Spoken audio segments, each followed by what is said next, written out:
Right folks, we have called up to the Air Ambulance Northern Ireland, and we've caught up with Glenn here, and Glenn is going to talk us around what has to be one of the fanciest pieces of kit we've seen in a long time. It ain't no tractor, but over to you, Glenn. Talk us around this machine. I will do my best. Thanks very much.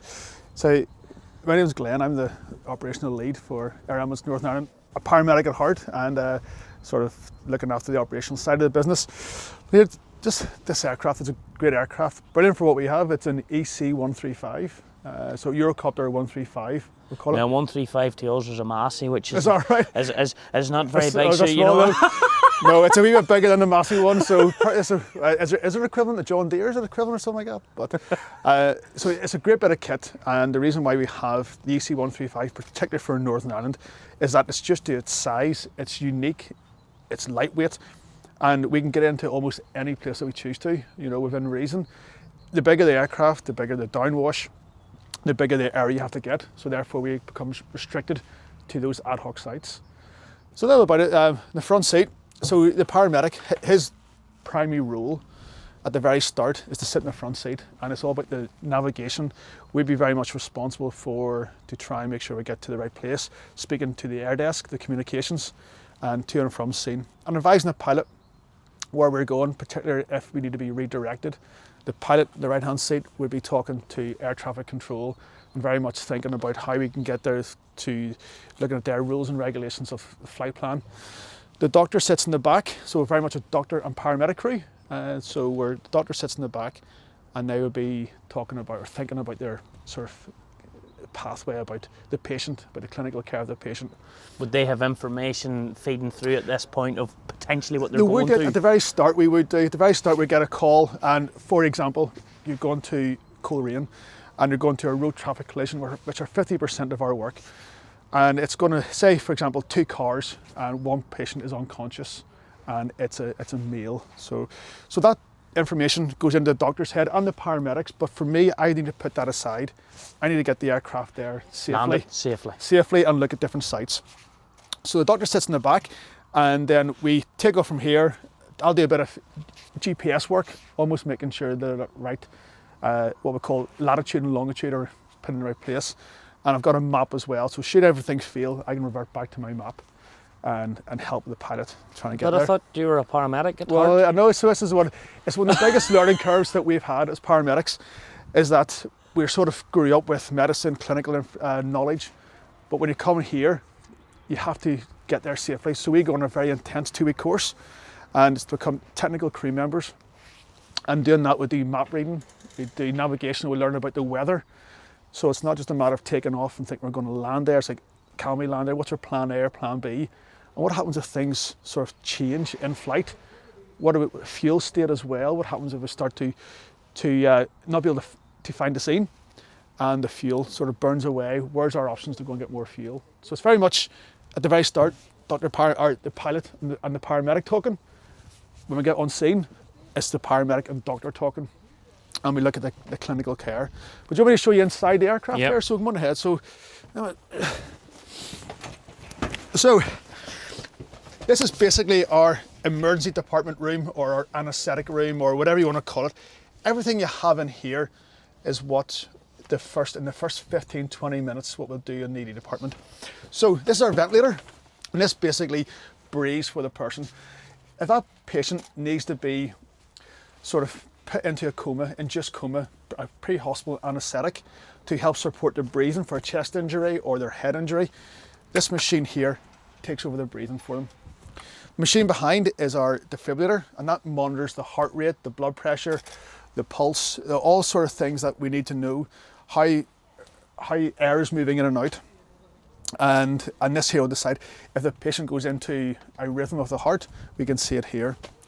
So the patient will lie along with his legs down the back, and the head would be put there. So in most cases, if we're flying a patient back, then they would have sort of, most of it would be anaesthetized for that. You know, we go out to significant trauma, and because trauma is the biggest killer for all under 40s, and Northern Ireland is no different, unfortunately. We go out to, and unfortunately being a bloke myself, males are sort of 70% or Wow. 80%, yeah, of males, yeah. And would the ambulance go out, air ambulance go out sometimes, and you wouldn't have to necessarily bring a patient back, you're maybe getting them off in the ordinary ambulance, etc. Or That's right, yeah. So sometimes the air desk paramedic is a paramedic who's talking to the patient on scene and trying to glean all that information to determine, do they need this asset. And there are times where we arrive out and the information that we have got, it's deemed appropriate at that time, actually, thankfully, is not of a high clinical nature. So we'll go out, we'll assess the patient and then advise the patient to go on to different hospitals. We may not always fly back with the patient, you know. So. And a crew's sitting here, ready to rock. Is it 24/7 or? It's 7 days a week, and it's 12 hours at the minute, 7 in the morning to 7 at night. So up there, we've got a duty crew, and they are waiting for that call to come in. So as we speak now, that call may happen, and the crew will be down here, put their kit. There's a bag that sits here. The doctor will strap in, the pilot or the paramedic in the front, and then they'll be airborne within 4 to 5 minutes. So from that call, they'll be up in the air within 4 to 5 minutes. Wow. And we can get anywhere in Northern Ireland in 25 minutes. So you think from that road traffic collision or the agriculture, the fall from the roof, as soon as that's happened, can we get there anywhere within half an hour? Yes, we can, you know. So, but it's getting there. What we want to do is make sure we can land safely. So a message, if I can give any message to anybody sort of in the agriculture, the farming community, is that make it known to us, you know, have somebody there in high visibility, have somebody there who's waving, give us as much details as possible, how many tractors you have, where's a tractor in the field, and all that information can then be passed on to the air desk who'll be asking those questions. Well, it's a different perspective for you guys. I know it's okay for a farmer or someone giving directions. They're just thinking about someone coming down the road and you're looking for that in your left, and it's opposite that, but you're coming above. We are, yeah. It all looks the same. It all looks the same. So if it's particularly in this sort of weather here, it's a bit hazy, you know, you're trying to pick out really poignant parts. If it's snowing, all fields look the same to us. So any message to the farmers, tell us what your tractor on with beacons would be a good one. Brilliant. Get your tractor on, get the beacons on. Are Lights. the 2 tractors there? Get the lights on. How many fields you have? Is your house in the middle of 4 fields around it? Because Northern Ireland is quite obviously sort of sparse. There's quite a lot of fields and farms about. So the more relevant information we can get, the better, you know. So it's basically a mobile hospital. This is a mobile hospital. And what I say to it's not about us bringing the patient from the scene to the hospital. It's about us getting to the patient. Whenever an injury happens, whether it be a road traffic collision or a farm fall or hit by a cow or a bull, that injury has happened there and then, and the dying process has started. What we want to do is try and stop that. If we can get there quick. You sound very much like you're talking about every incident you say there obviously is one that you've attended. Yeah. When it's in your memory like that. I've been working here now since it started, since July 17, and been on quite a few calls. And due to the nature of our work, it is sort of major trauma we go to, or high-end trauma.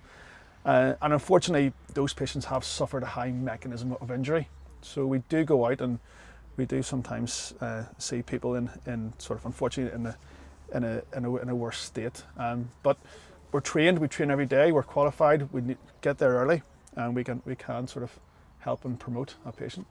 But it really want to stress, and it is the underlying message, is that early calls, particularly the farming community.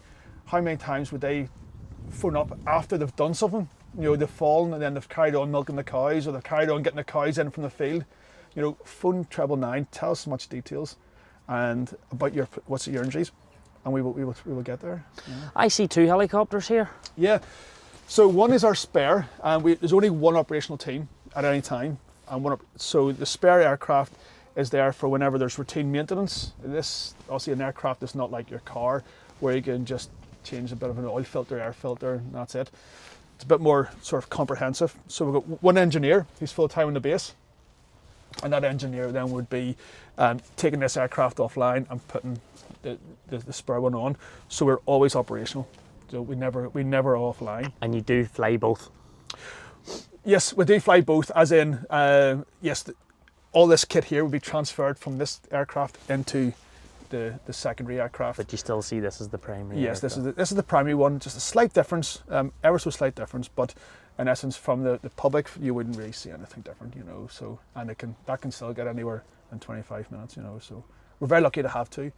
So, but any underlying message, if I can, is like, Air Ambulance Northern Ireland is Air Ambulance Northern Ireland charity. We are a charity, and whilst the paramedics and the doctors, without the public support, without your support here, this couldn't fly. We couldn't get anywhere within 25 minutes. It would be potentially an hour and a half, and that has a really detrimental effect on the patient. So I'd ask you all just to continue to support Air Ambulance Northern Charity, and if you think it is a worthwhile cause, you know, for us to go out, talk about my own experience, I've seen millions of patients, and I feel very humble to meet patients who come back. There's nothing nicer than a patient coming onto the base and putting their hand out and shaking your hand and saying thank you. But it's me saying thank you to them. You know, it's me saying thank you to the public. You know, without the public support, we couldn't do it. But I suppose one thing to point out that's maybe not overly obvious to everyone, charity aside, the team here are extremely well drilled. They're, you know, when this aircraft goes out, your paramedics are just as you said, just that little bit more specialised in the amount of training they do. But there's always a consultant doctor or I'll call it whatever way you want to word it, a specialised doctor going in this. So we've got 15 consultants from an anaesthetic background and emergency department background, and 6 paramedics. And you're right, we train every day. We train with any doctor, any paramedic in any environment to deliver a gold standard care. So the environment will never put us off to deliver that care. So it's compulsory, in a way, mandatory. We've all got core competencies, we keep on top of them all.